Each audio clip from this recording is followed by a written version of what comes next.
হৃদয় তুই এনই বই রইছ তোর আমি সারাটা বাড়ি বিচারতাছি আব্বা কি হইছে? ওই বাজার যাওয়ান লাগবো তোর ছোট খালা আইতাছে ঠিক আছে তোর বাজার যা তাই 2 কেজি গরু গোছ আনবি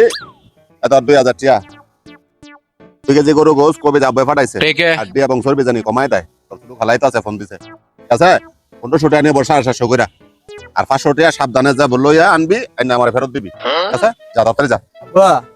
500 টাকা আমার লাগবো। হ্যাঁ 500 টাকা আমার লাগবো। তুমি আবার কি 500 টাকা লাগবো এর আমার পকেট খরচ আছে না? আমি বন্ধু বান্ধব লাগে এনে ঘুরি, আমার পকেট খরচ লাগে না? 10 টাকা কেমন লাগে তোর আবার কে এফোর্ট করছ হ্যাঁ তুই টাকা মাস ছোট মানুষ তোর আবার কে এফোর্ট করছ আমার লাগবো বা পকেট খরচ আমার দাও। এফোর্ট করতে লাগবে না আমি তোর যখন বাজারের কথা চিন্তা ভাবনা করতেছি এই সময় ভাবছি যে তুই এমন ধরনের একটা বাহানা ধরবি ঠিক আছে তোর এফোর্ট করতে লাগবো 500 টাকা লাগবো ওই 2 দিন পরে পরে 200 লাগবো 100 লাগবো আচ্ছা যা বাইরে গিয়া লুঙ্গি ভিন্দা বাজারও যা এই ফ্যান যে একটা ফিন দোস